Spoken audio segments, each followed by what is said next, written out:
Welcome to the ChatGPT podcast. I'm your host, Jaden Schaefer. Each episode, we dive into the latest developments in the exciting field of artificial intelligence, exploring its applications and potential impacts on our daily lives.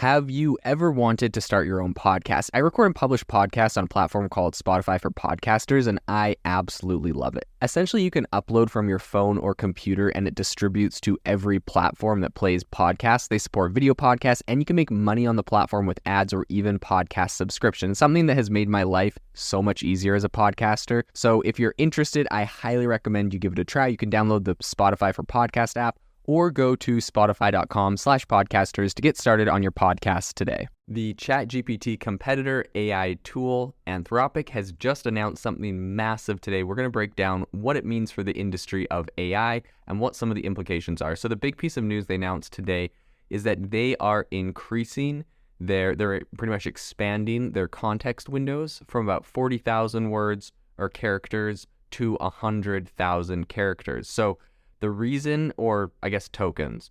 So the reason that this is important, I guess I'll cover the tokens thing real quick. So a token is essentially a piece of a word, like a long word might be multiple tokens. Something like machine might be 2 tokens. And it's essentially just the way that these language models are predicting they're not really predicting the next word that comes, they're predicting the next like few letters or chunks of words. That's just how their models work. So it's, I guess what that kind of corresponds to essentially is now that they're doing 100,000 tokens, that corresponds to around 75,000 words.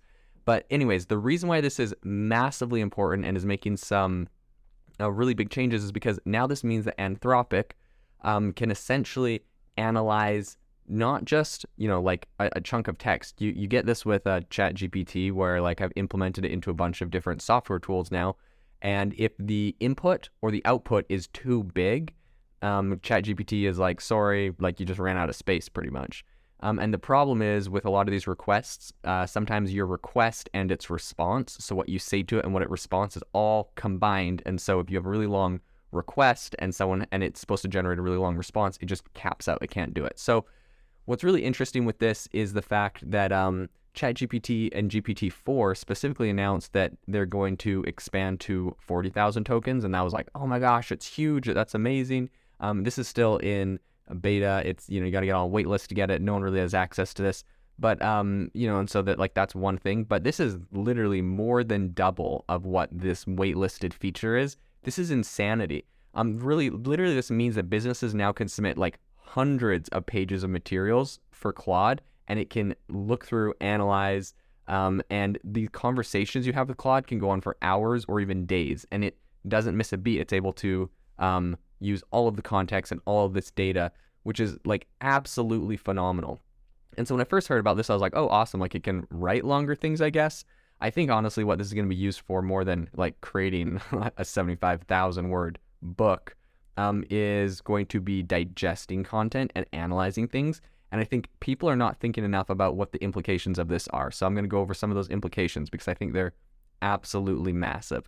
First off, I think it's important to note that so your average person could probably read about 75,000 words of text in 5 hours or more. And so if you had someone that took 5 hours to read that text, obviously you're going to have to digest it. You're going to have to remember it. You're going to have to analyze it. There's a lot of stuff that goes into reading 75,000 words of text. What's amazing is Claude can do all of that in less than a minute. So its time to digest and all that takes less than a minute. An example that the Anthropic team gave in their demo is that they essentially loaded up the entire text of The Great Gatsby into Claude, and I think that equates to around 72,000 tokens. And they modified one line somewhere in the text to say, a software engineer that works on machine learning tooling at Anthropic, and then they put the entire book in there pretty much and asked it to spot what was different between this document and that document, and it responded with the correct answer in 22 seconds, reading 72,000 tokens between the two and then comparing that and finding the issue. So honestly, this is insanity.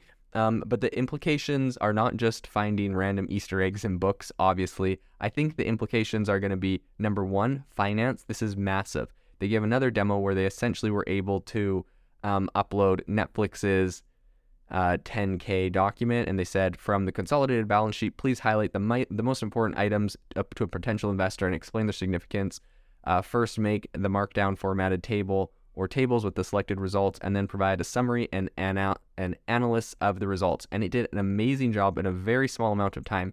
They uploaded Netflix's 10K document, which is, I believe, like 40 pages long, and from that, it created like a summary. It was like, Netflix has a strong cash position with $5.2 billion in cash. Content assets are, this many billion, blah, blah. Like, it gave a summary of what was going on, what an investor needed to know. It had, it created cells of data around, some of the changes in their finances and some things that were relevant. Really, really amazing. And so I think it's pretty cool because you can drop multiple documents or even a book into a prompt, like multiple documents. That's insane. First off, dropping documents in, I can't even do with ChatGPT.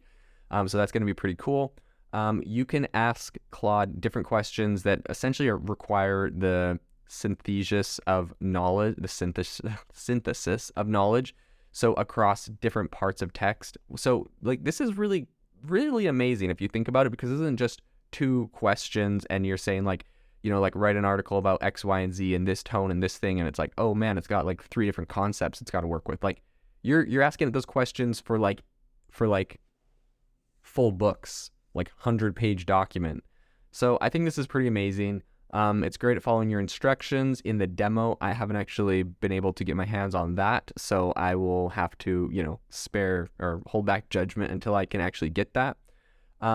But they're saying it does better than a human assistant would, and like, honestly, a financial analyst, you got to learn how to use these tools to really become more effective at your job and to really put yourself out there, because and I think, okay, here's the thing, people are like, oh man, this is gonna kill financial analysts. Not necessarily, definitely not, because me as someone that is not a professional financial analyst, I don't always know the questions to ask. And I think this is true of every industry, where you may not know the questions to ask and the prompt to use. Now, that being said, there definitely are tools that are there and people that are out there helping share the right prompts and right questions to ask. And so it's kind of like saying, X, Y, and Z, like a librarian's job isn't going to get replaced because not everyone knows the right questions to ask on Google. Like, eventually we kind of figure out a lot of these questions. But that being said, I think there's still, if you were a financial analyst and you're worried about your job being displaced because now in a couple seconds these tools can like analyze multiple things, I think there's still a strong use case for your job position, as long as you're able to just do way more, analyze way more stuff. You know the questions to ask, you know the right pieces to put together, and you make a really customizable, response. But that being said, like, definitely this is going to be disrupting a lot in the finance industry, but a ton of other industries, which I want to go over. So another demo that they gave was for one of their partners, I guess, called Assembly AI. So they said that 100 characters of or like tokens essentially translates into around 6 hours of audio, if you listen to an audiobook or something. And so they did a demo with Assembly AI where essentially they transcribed a really long podcast into about 58,000 tokens, and then they used Claude to summarize and do questions and answers about that podcast. Here are a few other use cases I'm thinking that are going to be quite revolutionary. The first one is obviously just to be able to digest and summarize and explain really dense documents, financial statements, and research papers like we were talking about before. Another is its ability to analyze strategic risks and opportunities for a company based on its annual reports. So again, this kind of goes into the whole financial analyst piece, but being able to take an annual report and do a lot of robust calculations on that. It's also going to be able to assess the pros and cons of a piece of legislation, which I think is really actually going to be interesting to see how this impacts, right? I'm not sure how this works in every country in the world, but here in America, on both sides of the aisle, a very common strategy is that they say, hey, we're going to vote on a piece of legislation. They drop the piece of legislation or the bill, which is going to be like 1,000-page document, like a day before, and they say, we're going to vote on this tomorrow. And really what they're trying to do is it's usually with like budgets and stuff like that, where they try to cram a whole bunch of little special interest things in from all the different senators. The senator's like, hey, I'll vote and agree with the bill if you do these special interests for people in my like state or jurisdiction. And they like a lot of people vote on the thing so that just like to get it passed, and because they're like, oh, we don't want like the government to shut down, we got to pass our budgets, blah blah blah. And in fact, I believe that there was a quote I heard somewhere, so you go validate this, but someone said like we have to pass this bill to find out what's inside of it. And it's like, anyways, it's kind of just like a meme in America where you got to pass a bill to find out what's inside of it because these are huge, dense documents and they get dropped. Everyone contributes like a whole bunch of things they want to see in it, and the whole thing gets dropped like a couple days or a day before the vote. And there's no way people are going to be able to analyze the entire thing and make like a very informed decision. And so consequently, what they do now is they hire like a team of 100 people, and they all take a chunk and they have to like read it and summarize it and try to figure out like the loopholes that are being added from it. And people come out with reports based off of stuff like that. Anyways, it seems ridiculous. And I think that something like Claude is going to really shift this where, a bill might be proposed, and if they made it public, the American public could literally take it, stick it in, ask any questions they had about it, find any loopholes, find all the places that money is getting spent or things that are happening.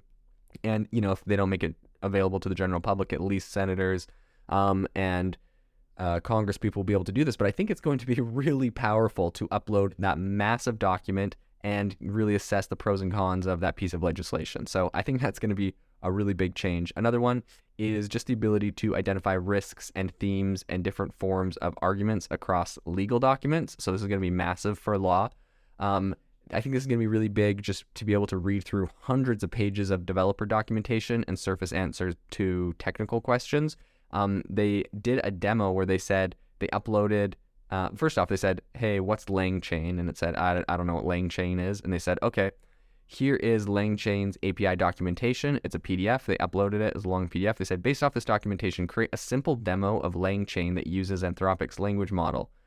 Think step by step. And it went and it created that documentation, or it created that simple demo of LangChain right inside of Anthropic. It had all the code. So I think this is going to be really powerful for code, right? You're going to be able to rapidly prototype by dropping an entire code base into the context, and you'll be able to intelligently build on or modify that. So really big implications for developers, for legal, for governments, for financial analysts, a lot of very big industries that previously felt like they were a little untouchable. They had a little bit of a moat. They're a little further back. I feel like are going to have some massive disruption because here's the thing. If Claude is doing 100,000 tokens, ChatGPT is going to have to do 100,000 tokens. And if this becomes mainstream and eventually it's just like, okay, you get unlimited tokens, use whatever you want and just pay for it, it's going to be insane. People will be able to upload insane amounts of data, insane amounts of content, and just get really robust analysis on this content. So I think this is actually a massive and very major game changer in the AI space. If you are looking for an innovative and creative community of people using ChatGPT, you need to join our ChatGPT creators community. I'll drop a link in the description to this podcast. We'd love to see you there, where we share tips and tricks of what is working in ChatGPT. It's a lot easier than a podcast, as you can see screenshots, you can share and comment on things that are currently working. So if this sounds interesting to you, check out the link in the comment. We'd love to have you in the community. Today's episode is brought to you by Self-Pause, which is an AI life coach that I absolutely love. Self-Pause allows you to go and have a conversation around anything that you're trying to achieve. It helps you set goals. It helps you build positive habits, eliminate limiting beliefs. It's essentially just your personal coach for anything that you're trying to focus on in life. The best AI life coach. You need to check them out. Go download the app. This is something that seriously can change your mindset, and I am a massive believer in mindset. I know that if you change your mindset, you can accomplish anything you want to. So go download the Self-Pause app today, iOS and Android. This is something you absolutely need to get.